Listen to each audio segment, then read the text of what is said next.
আল্লাহ তাআলা তিনার হাবিবের মাধ্যমে বলেন, মান করা আল কুরআন, যেই ব্যক্তি কোরআন শরীফ শিক্ষা অর্জন করলো, ফাআহাল্লা হালালাহু, এরপরে কোরআন থেকে যে সমস্ত বিষয়গুলো হালাল পাইল সেটা হালালকৃতভাবে জীবন পরিচালনা করবে। ওয়া আহাল্লা হালালাহু হারামা হারামাহু, এরপরে হারামকৃত বস্তুগুলো যেগুলো কোরআন থেকে পাইল, যেগুলো হারাম, সেগুলো হারামভাবে জীবনকে পরিচালনা করলো। আমার আল্লাহ তাআলা বলেন, আদখালাহুল্লাহুল জান্নাহ, ওই ব্যক্তিদের জন্য আমার জান্নাত রেডি হয়ে আছে। কি জোরে বলবেন না? জোরে বলেন। ওয়াশাফাআহু ফি আশরাতিন মিন আহলি বাইতিহি কুল্লুহুম কদ ওয়াজাবাত লাহুন নার, এবং এমন 10 জন ব্যক্তিকে ওই কোরআনের হাফেজ অথবা কোরআনে যারা হালাল এবং হারাম বেছে কুছে চলল, কোরআন অনুযায়ী জীবন পরিচালনা করলো, এমন ব্যক্তিকে বলা হবে তোমার আত্মীয় স্বজনদের মধ্য থেকে, তোমার নিজেদের মধ্য থেকে যাদের নামে 10 জনের নামে জাহান্নাম ওয়াজিব হয়ে গেছিল, এমন 10 জন জাহান্নামী ব্যক্তির জন্য তুমি শাফায়াত করে 10 জন ব্যক্তিকে জান্নাতে নিয়ে যাও। জোরে বলি সুবহানাল্লাহ। কয়জন ব্যক্তিকে নিয়ে যাবে? কয়জন? 10 জন। সম্মানিত এলাকাবাসী, এমনই ভাবে কোরআনকে যদি আমরা সম্মান করি, কোরআনকে যদি আমরা ইজ্জত করি, আল্লাহ তাআলা আমাদেরকে গুনাহ, দুনিয়ার জমিনে গুনাহ মাফ করে জান্নাত রেডি করে দিবেন কি দিবেন না? দিতে পারেন কি না?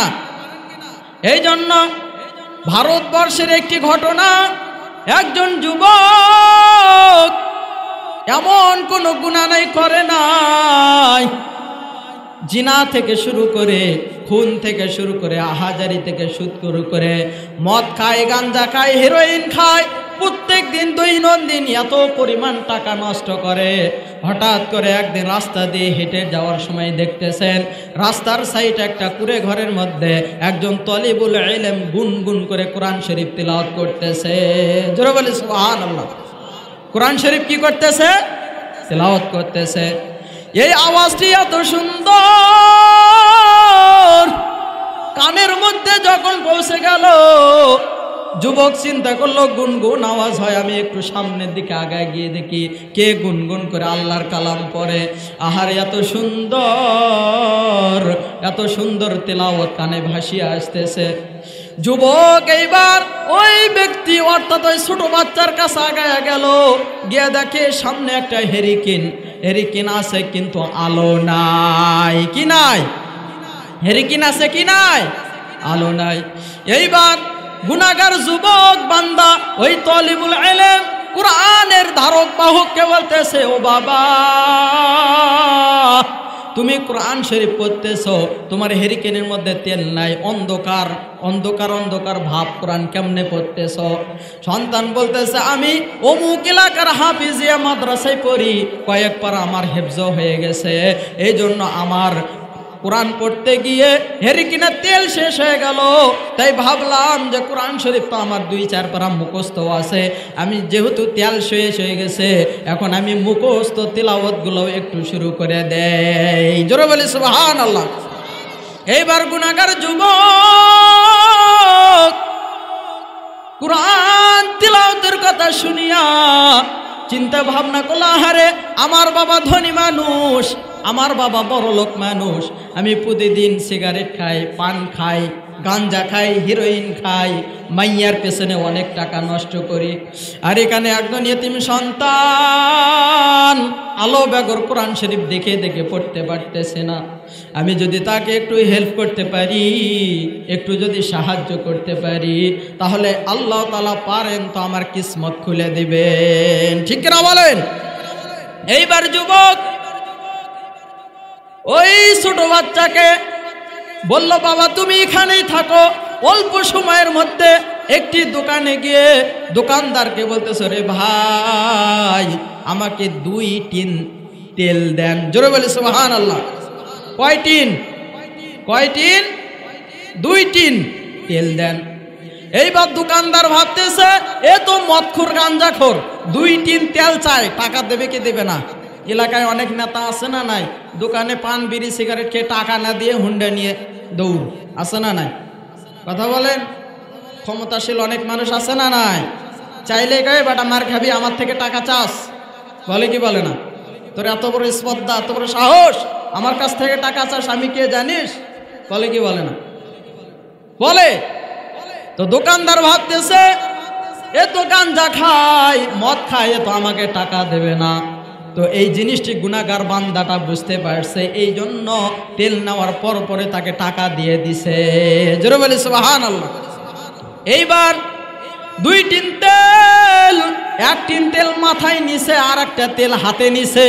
এইবার দোকানদার দেখতেছে বাবা কত কাজের জন্য ডাকে, মা কত কাজের জন্য ডাকে, বড় ভাই কত কাজের জন্য ডাকে, ভদ্রলোকের ছেলে তো কোনো কথাই শোনে না, আর আজকে 2 টিন তেল নিয়ে কোথায় যাইতেছে? ঠিক না বলেন? এমন চমক হয় কি হয় না? কি যুবক ভাইরা কথা বলেন না কেন? অনেক মানুষ আছে না যে অবাক করা কিছু কাজ করে, দেখা যায় যে জীবনেই এটা তার পক্ষে করা কি নয়, সম্ভব নয়। তো এইবার গুনাহগার যুবক 2 টিন তেল নিয়ে রওনা দিলেন। রওনা দিয়ে অল্প সময়ের মধ্যে ওই ছোট বাচ্চা তালিবুল ইলমের কাছে হাজির হয়ে গেল। জোরে বলে সুবহানাল্লাহ। হাজির হয়ে ওই সন্তানকে বলতেছো, বাবা আজ থেকে যে তোমাকে 2 টিন তেল দিয়ে গেলাম, আর কখনো অন্ধকারের মধ্যে কোরআন শরীফ পড়বা না।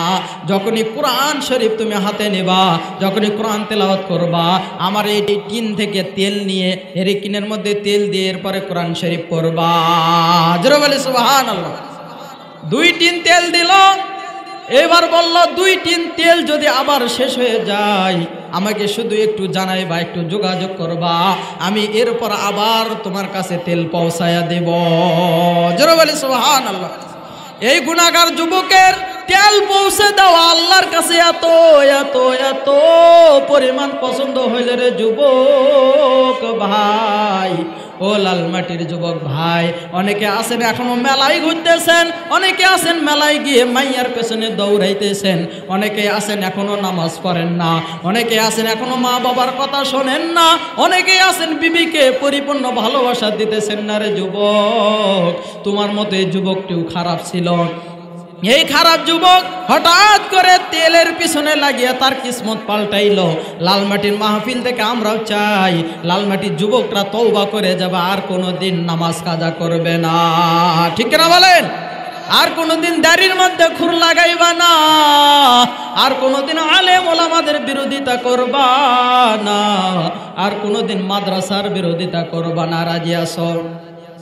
জোরে বলেন, রাজি আছেন? কি ঘটনা চলবে না শেষ করে দেব? ভালো লাগতেছে? হ্যাঁ চলবে না শেষ করে দেব? ঘটনাটা শুনেন, দেখেন কত শেষে কি একটা মজাদার জিনিস উপহার আল্লাহ তাআলা দিতে পারেন কি পারেন না। এইবার গুনাহগার যুবক 2 টিন তেল দিয়ে বাসায় গিয়ে পৌঁছায়া রাত্রিবেলা ঘুম আসছে। জোরে বলি সুবহানাল্লাহ। রাত্রিবেলা ঘুমের মধ্যে আমার আল্লাহ তাআলা ওই যুবককে মৃত্যুবরণ করাইছেন। কি করাইছে? মৃত্যুবরণ করাইছে।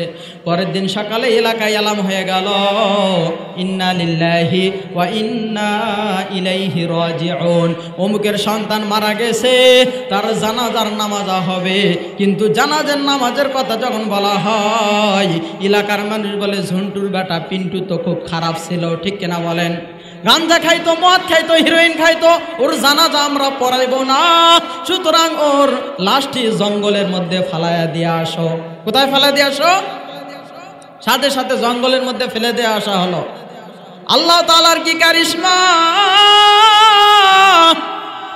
আল্লাহ তাআলা ওই ছোট্ট বাচ্চা তালিবুল ইলম, কোরআনের হাফেজ, যে মাদ্রাসায় লেখাপড়া করতো, ওই মাদ্রাসার হুজুরদেরকে রাত্রিবেলা স্বপ্নে দেখাইলো, ও মাদ্রাসার মুফতি সাহেব, ও মাদ্রাসার মুহাদ্দিস সাহেব, ও মাদ্রাসার কারি সাহেব, ও মাদ্রাসার হাফেজ সাহেব, অমুক এলাকায় আমার একজন পিয়ারা বান্দা জান্নাতি ঘুমে ঘুমায়া আছে, তাড়াতাড়ি গিয়ে তাকে গোসল করিয়া দাফন কাফন করে জাহান্নাম, দাফন কাফন করে জানাজার ব্যবস্থা করে দাও। জোরে বলি সুবহানাল্লাহ। কে স্বপ্ন দেখাইছে? জোরে বলেন। স্বপ্ন কে দেখাইলো? কিসের কারণে? কোরআনকে কি করার কারণে? সম্মান করার কারণে। তো এইবার হুজুরদেরকে স্বপ্ন দেখানো হলো, হুজুররা দৌড়ে চলে গেল, দৌড়ে চলে গিয়ে ওই গুনাহগার বান্দার জানাজার নামাজ রেডি করলো।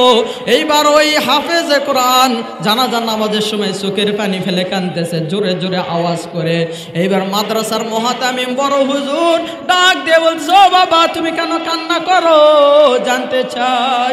এইবার ছোট্ট বাচ্চা কান্নাকাটি করে বলতেছে, হুজুর আপনি যেই ব্যক্তির জানাজার জন্য দাঁড়াইছেন, আপনি কি এই ব্যক্তির আসল ঘটনা জানেন?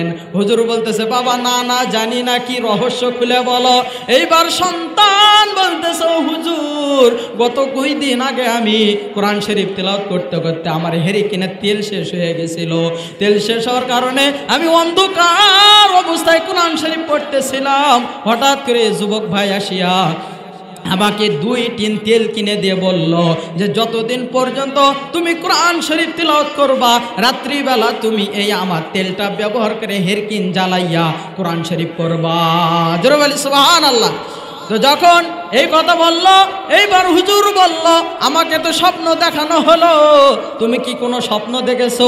এইবার এতিম সন্তান কোরআনের হাফেজ বলতেছে যে হুজুর আমিও স্বপ্নে দেখেছি, আমার কোরআনকে সম্মান করার কারণে, আমাকে সম্মান করার কারণে, আপনার আমার দয়ার আল্লাহকে সম্মান করার কারণে, কোরআনকে মহাব্বত করার কারণে আমাকে দয়ার নবী মায়ার নবী স্বপ্নে দেখাইতেছে, ও তলিবুল ইলম এই বান্দার সমস্ত জীবনের মদ খাওয়ার গুনাহ, বিড়ি খাওয়ার গুনাহ, সিগারেট খাওয়ার গুনাহ, জুয়া খেলার গুনাহ, মাগিবাজি অর্থাৎ যেটা খারাপ কথা বলা হয়, সমস্ত খারাপ প্রকারের গুনাহ খাতাগুলো মাফ করে আমি নবীর সঙ্গে আল্লাহ তাআলা জান্নাত দিয়েছেন। জোরে বললেন না যে সমস্ত গুনাহ মাফ করার মালিক কে? আরো জোরে বলেন, কে মাফ করবেন? ইন্নাল্লাহা ইয়াগফিরুয যুনুবা জামিয়া। আল্লাহ তাআলা নিজে ওয়াদা করছেন যে বান্দার সমস্ত গুনাহ খাতা আমি আল্লাহ তাআলা চাইলেই নিমিষের মধ্যে মাফ করে দেব। জোরে বলি সুবহানাল্লাহ।